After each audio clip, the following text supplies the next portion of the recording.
It's not an illusion, it just looks like crap as always. Oh yes, that nose is not snatched. Hello my little darlings and welcome back to another Halloween makeup video here on my channel. Yes indeed, because it's Friday today and on Fridays it's always beauty videos here on my channel. Yes indeed. Today I want to do not a scary makeup tutorial, but I want to do a little bit of Halloweeny weenie, you know, in any case. So I have thought long and hard about this, you know, long and hard. And I have realized that I want to do like a very blown out, a very fantasy inspired, very chiseled look, you know. Like an elf, essentially. I could just said I want to look like an elf and you would have understood what I mean.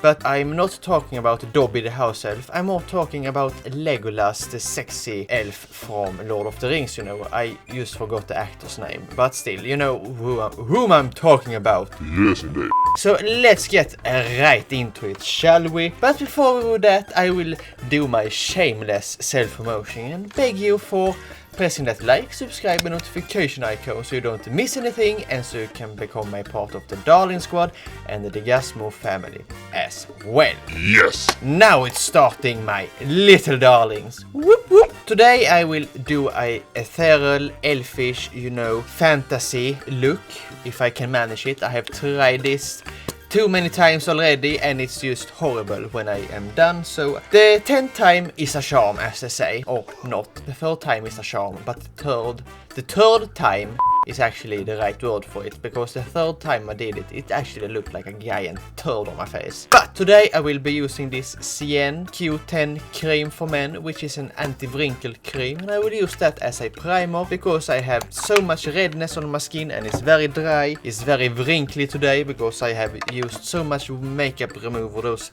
past days that, you know, it has just dried my hair out, my skin out so hard I can die. So let's just apply that, and I'm using a brush as always because brushes is the best way to apply any product. I mean, we use brushes and sponges to apply our foundation, so why can't we use brushes to apply our primer or moisturizer or, you know, a sponge? Now, for today's makeup look, I will actually be using this foundation. It's my trusty W7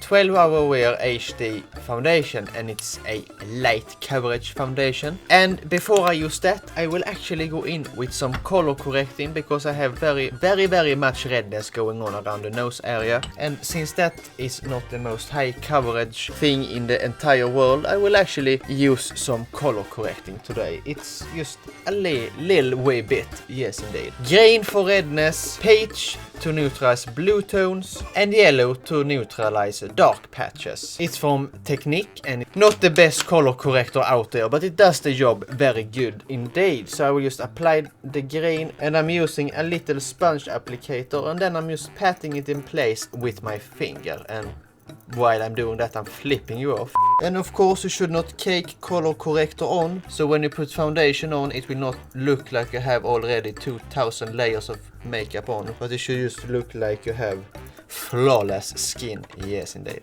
because elves are perfect and I need to look perfect also when I'm turning into the elf on the shelf. Now it's time for foundation. I have already shown you this foundation, so I will just squirt that out on my beauty sponge, and I will just use 2 pumps, and then I will use 1 pump more on my nose when I'm done with the application process.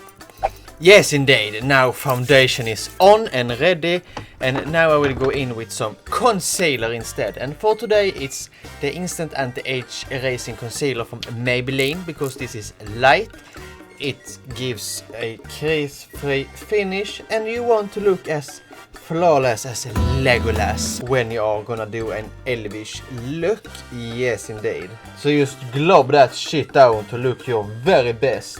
Yes, indeed. Now I look more like Samara in The Ring rather than Legolas does in The Lord of the Rings. But you know, it's almost the same movie. It has a ring in both the names, you know. And I don't believe that Halloween has to be necessarily scary, you know. I could have easily done a generic zombie look or a vampire look as I did last week, but you know, I feel like Halloween should be the time of the year where you can express your creativity in the way you like and just go bananas on looks that you would not try during the rest of the year, you know. You don't have to be scary, you know, to be dressed up so that the evil spirits doesn't recognize you. No, you don't. Otherwise they might mistake you for one of their own, and that would not be good at all. Yes, indeed. Now it's time to set this face to the gods, and for that I will use this light powder from Cien. It's their pressed powder in the color light. It's very not fancy at all, but it's very good. It blurs the skin so you can get that perfect elvish look, you know, like Legolas. Indeed. It's actually a really good powder.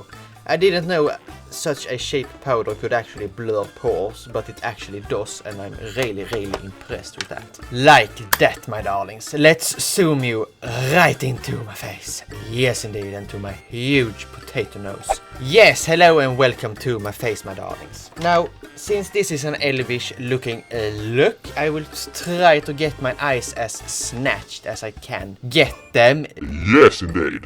Since elves live in the forest often and are immortal and look very beautiful, I will try to make a perfect woody green and brown blended eyeshadow that is very dark and very ethereal at the same time. And I do not know how to achieve that because I've obviously done this too many times already. So I will be using this Passion of Stockholm Magic 88 palette, and I will start to go in my outer corner with that dark color right there, and then I will slowly but steady build up with green colors on top of that. I know that sounds in the wrong order, but I have tried the other way around and that did not work, so I will have to try this also. And as you can see, I'm stamping it on the brow bone or directly beneath the brow bone, trying to get it into my crease without getting it too much out on the actual brow bone, if you get the drift. Now I will actually go in with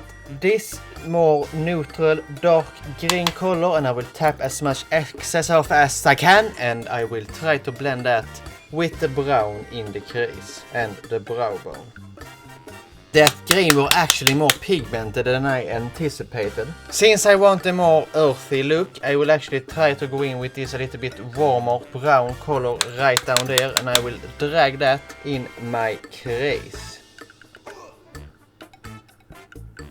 And while this eye is looking like crap at the moment and this one actually looks like I thought it would, I will have to make them look at least a bit similar. So I will have to connect my eyebrow on this side also with the eyeshadow, you know. Now, when this is done, I will actually go in with some setting spray on a brush, and I will put these reddish brown shadows on the lid actually, because I want it to look earthy but still very rich and golden and kind of royal, but in the same time very woody and rough, you know, around the edges, but still ethereal and beautiful. I don't know if that actually makes any sense, but I know that you know that I know what you mean. Like the forest in the autumn, green on the top and rusty on the bottom. No, not at all actually, but still, it were almost a good idea. Now, to make this a little bit more cohesive, I will actually go in with some of these green pigments up here, and I will stamp that in my inner corner to give me that greeny glowy that we all know I actually need at this moment. And I will pop that right in there, in that corner. But we can't just leave it like this. We actually need some eyebrows, and I need to smoke my under eyes as well. Just to liven things up and just make me look a little bit more fairy-like, you know. I will actually go in and smoke my under eyes with this bright green right there. Yes, my darlings, I will be very real with you. My camera died, so I smoked my under eyes with that light green shade, and then I put some light green LA Girl Glide On green gel pencil on my lower waterline, and then I put some Technique Lashitude mascara on my eyelashes. Yes, indeed. So that's what I were doing until I recognized that the camera were off. Now the camera, it has a little bit more juice in it, so I can finish this look with you, my darlings. I will go in and do my eyebrows right now with this NYX brow pencil in a very brown color, you know. So I will just, no, I will not do my eyebrows with this one. It will just take too long for me. Makeup should just be quick and easy, lemon squeezy. I will actually do my eyebrows as I usually do them. So I will use this earthy brown color to fill in my eyebrows, because you know everything in woods are earthy and green and that sort of stuff. So I will use this warm, very muddy brown shade to fill in my eyebrows, you know. And then I will actually use the NYX brow pencil to fill in some light hairs here in the front. Now use the spoolie. Yes, indeed. I will actually take this tapered brush and I will go in with some muddy browns right there, and I will take some of that green shade right there, and I will try to get that kind of spiritual effect. Oh my god, that did not turn out as I thought it would. And I will actually go in and contour some of my nose with the same brush, with those same colors, you know, just to get that feel across my face that I have actually come out of the woods without even knowing it. Now we will actually contour this mug of mine. Yes, indeed, it actually turned out like dog shit today as well. But you know, to save it just a little bit, I will actually dip into the green one right here, and I will contour my cheeks with the same blend of green and brown as I did on my nose, you know, just to get that muddy. I'm always in the forest running around looking like a goddamn god. But this looks more like some kind of batshit crazy dude with that just smears paint all over his face. Yes, indeed. Now I will take my usual blending brush and I will go in with some of these, that dark brown muddy color, and contour the rest of my face with that. Let's just connect my nose up into my eyebrows to finish this illusion. It's not an illusion, it just looks like as always. Oh yes, that nose is not snatched. To finish this horrible look off, you know, it's Halloween, so it's okay to look a little bit horrible, you know. I will go in with the W7 Prismatic Face and Eye Palette, and I will go in with this green ethereal color right there, and I will just highlight the shit out of my face, trying to save this disaster. Highlighter actually saves everything. Yes, it looks much better now. Yes, my darlings. This is probably not the best look I have done in my entire life, but you know, the move and everything has made me very, very uninspired, and I just can't seem to get out of this makeup rut I am in. I will try to do a little bit more of these, you know, crazy ass looks. It did not turn out as elfish as I would want it to, but you know, next week I will try to do something more elaborate for you, my darlings. Yes, indeed. And in the last makeup video, I will actually do a Tidelaser transformation. Yes, indeed. So, thank you so much for watching, my darlings, even though this turned out avant-garbage instead of avant-garde. And never forget to press that like, subscribe and notification icon so you don't miss anything, and so you can become a part of the DarlingSquad and the Digazmo family as well. Never forget, be who you are since nobody else can, and don't try to do something too advanced for your skill level. Bye!